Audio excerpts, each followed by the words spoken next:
Na exposição do Museu do Futebol, a Sala Rito de Passagem representa uma das derrotas mais tristes da nossa história, o Maracanazo. Eu recomendo você esperar a marcação do tempo da sala, entrar e ouvir este episódio na sequência. Em 1950, a seleção masculina perdeu a final da Copa do Mundo para o Uruguai, em um recém-inaugurado e absolutamente lotado Maracanã. Aliás, meu pai estava lá. Foi um dia que deixou marcas profundas no torcedor apaixonado pelo futebol e no Brasil como um todo.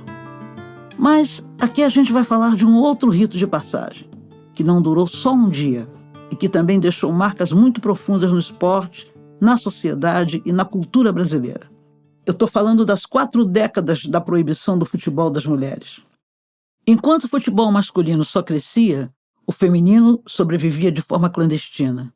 E nesse período, personagens e momentos importantes foram praticamente apagados da nossa história. Em 1950, foram criados 2 times femininos na cidade de Pelotas, no Rio Grande do Sul, o Corinthians Pelotense e o Vila Hilda.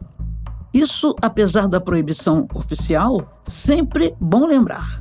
As atletas faziam excursões e os jogos sempre tinham boa venda de ingressos. Em 1951, a cidade de São João da Boa Vista, no interior de São Paulo, promoveu um jogo entre alunas de uma escola para arrecadar dinheiro para a formatura. A partida lotou o estádio local.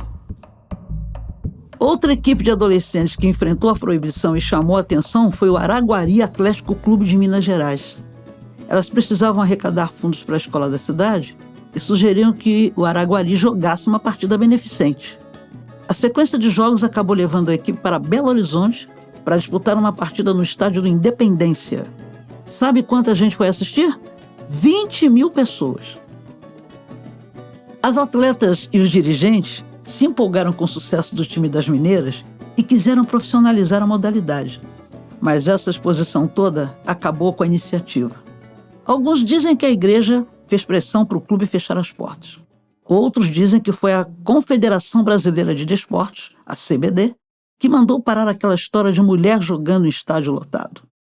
Ainda em Minas, em 1968, 30 meninas se juntaram para arrecadar fundos para uma escola em Vespasiano. O dia foi emocionante, né, gente? A expectativa do momento, da hora de jogar. A Yolanda Maria, que você ouviu agora, foi quem teve a ideia de formar o time. A cidade inteira prestigiou e era o comentário geral, né? Nas rodinhas de Vespasiano, no centro, nos bate-papos das famílias.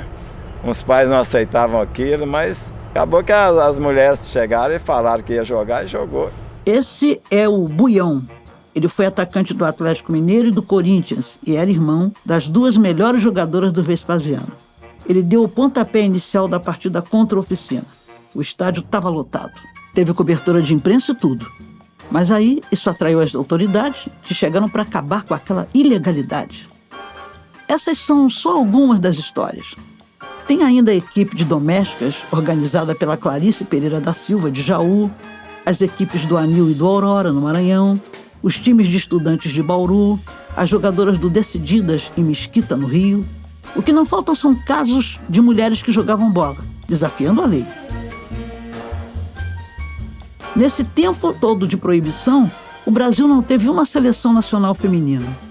Quantas craques poderiam ter representado o nosso país nesses 40 anos? Mais sobre a tardia seleção de mulheres na próxima sala. Vem comigo.